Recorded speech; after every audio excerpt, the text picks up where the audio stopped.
Hi everyone, welcome to thrive with legal पेरितो।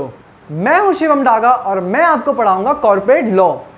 Corporate law में basically हम पढ़ने वाले हैं कंपनी के बारे में कि कंपनी का मीनिंग क्या होता है, उसके फीचर्स क्या होते हैं, कंपनी इनकॉर्पोरेट कैसे होती है, कंपनी लिक्विडेट कैसे होती है और कंपनी गवर्न कैसे होती है। आज का हमारा टॉपिक रहेगा कंपनी के मीनिंग और उसके फीचर्स। तो हम स्टार्ट करते हैं कंपनी के मीनिंग से। जो वर्ड कंपनी है वो दो फ्रेंच वर्ड से डिराइव हुआ है, कॉम और पानी। यहाँ पे कॉम का मतलब है टुगेदर और पानी का मतलब है ब्रेड। इसका मतलब ये एसोसिएशन ऑफ पर्सन है who took a meal together. अगर हम बात करें कंपनीज एक्ट 2013 की, तो सेक्शन 2 क्लॉज 20 बात करता है कंपनी की डेफिनेशन की। ये कहता है कंपनी कोई भी कंपनी है जो कंपनीज एक्ट 2013 के अंदर रजिस्टर्ड है या कोई भी प्रीवियस लॉ में रजिस्टर्ड है। यहाँ पे प्रीवियस लॉ का मतलब है कंपनीज एक्ट 1956 और कंपनीज एक्ट 1882। बट ये डेफिनेशन सफिशिएंट नहीं है कि हमें यह बताए कि कंपनी का मीनिंग क्या है, तो हम दूसरी डेफिनेशन कवर करेंगे। This definition says that company is a incorporated artificial legal person having separate legal entity with perpetual succession and common seal। आप सोच रहे होंगे ये सारे टेक्निकल वर्ड्स क्या हैं? यही सारे टेक्निकल वर्ड्स कंपनी की फीचर्स हैं। तो एक बार जब हम ये फीचर्स पढ़ लेंगे तो हमें कंपनी का मतलब खुद समझ में आ जाएगा। तो हम बात करते हैं पहले फीचर की, जो है इनकॉर्पोरेटेड एसोसिएशन। ये फीचर कहता है कि कंपनी को रजिस्टर होना जरूरी है कंपनीज एक्ट 2013 के अंदर या किसी भी प्रीवियस लॉ में।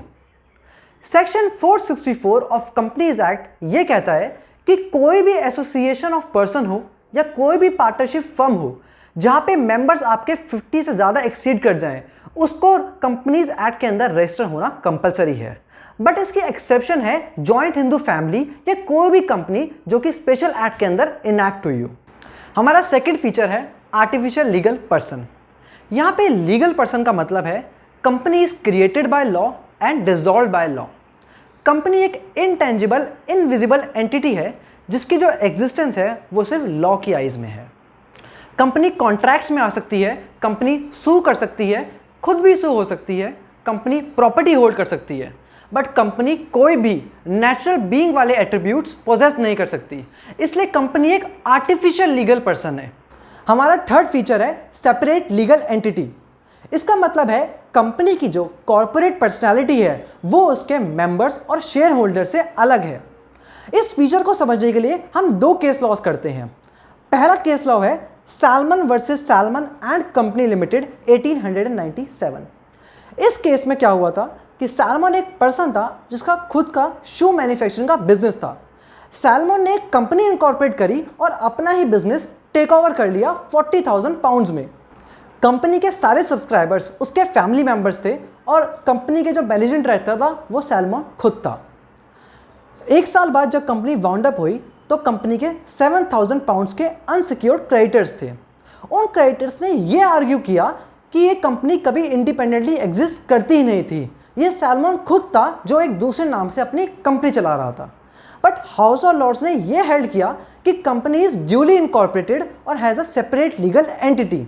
इसलिए सैलमन पर्सनली लायबल नहीं हेल्ड हुआ किसी भी क्रेडिटर्स को पे ऑफ करने के लिए।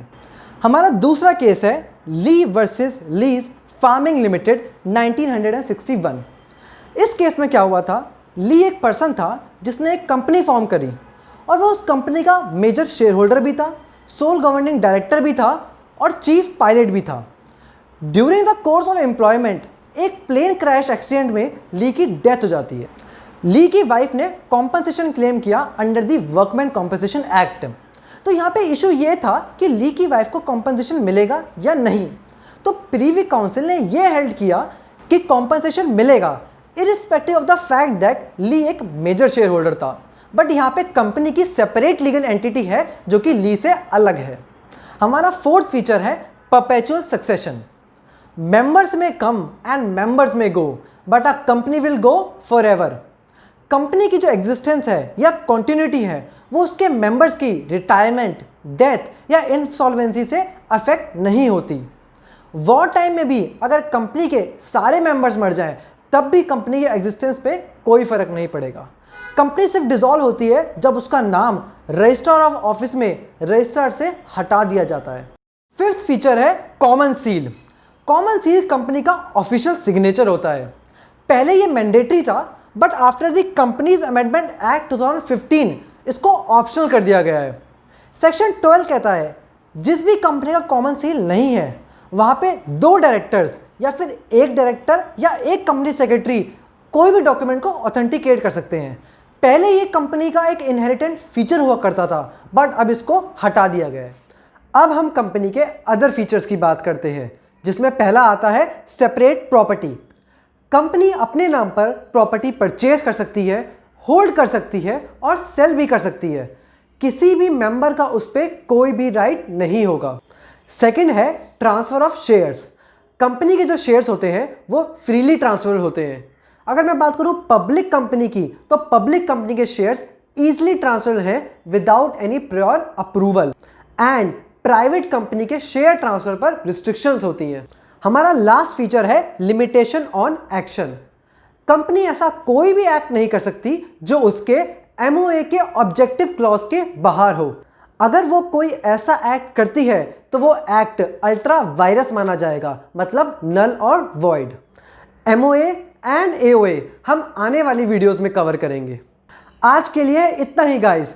Thank you for watching our video पसंद आई हो तो लाइक एंड शेयर जरूर कीजिएगा। And do subscribe to legal पेरितो।